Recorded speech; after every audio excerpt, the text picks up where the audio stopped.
നിയമസഭാ തെരഞ്ഞെടുപ്പിന് 14 ദിവസം മാത്രം ബാക്കി. കുന്നംകുളത്ത് NDAയുടെ തിരഞ്ഞെടുപ്പ് പ്രവർത്തനം അവതാളത്തിൽ. ഏപ്രിൽ 9 നടക്കുന്ന തിരഞ്ഞെടുപ്പിന് ഇനി 14 ദിവസം മാത്രം അവശേഷിക്കെ കുന്നംകുളം നിയോജക മണ്ഡലത്തിൽ NDAക്ക് ഒരു തിരഞ്ഞെടുപ്പ് കമ്മിറ്റി ഓഫീസ് പോലും ഇതുവരെയും തുറന്നു പ്രവർത്തിക്കാൻ സാധിച്ചിട്ടില്ല.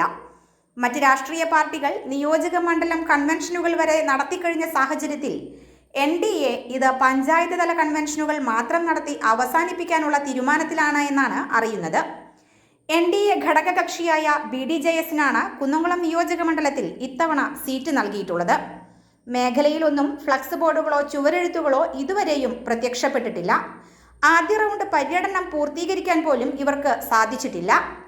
NDAയുടെ പല മുന്നണി പ്രവർത്തകരും നിയോജക മണ്ഡലത്തിൽ പ്രവർത്തിക്കേണ്ടുന്നതിനു പകരം മറ്റ് നിയോജക മണ്ഡലങ്ങളിലെ പ്രവർത്തനത്തിൽ സജീവമായതും കുന്നംകുളത്ത് പ്രതിസന്ധിക്ക് കാരണമായിട്ടുണ്ടെന്ന് മുന്നണിക്കുള്ളിൽ തന്നെ അപസ്വരങ്ങൾ ഉയരുന്നുണ്ട്.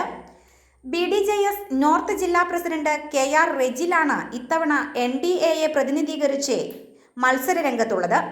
ഘടകകക്ഷിക്ക് സീറ്റ് നൽകിയതിൽ അതൃപ്തിയാണോ നേതാക്കളിൽ പലരും പ്രവർത്തന രംഗത്ത് ഇറങ്ങാത്തതിന് കാരണമെന്നും മുന്നണിക്കുള്ളിൽ സജീവ ചർച്ച നടക്കുകയാണ്. വരും ദിവസങ്ങളിൽ BDJS-ന്റെ സംസ്ഥാന നേതാവ് കുന്നംകുളത്തെത്തി മുന്നണിയുമായി ചർച്ച നടത്തുമെന്നാണ് ലഭിക്കുന്ന വിവരം. News fact, Kunnamkulam.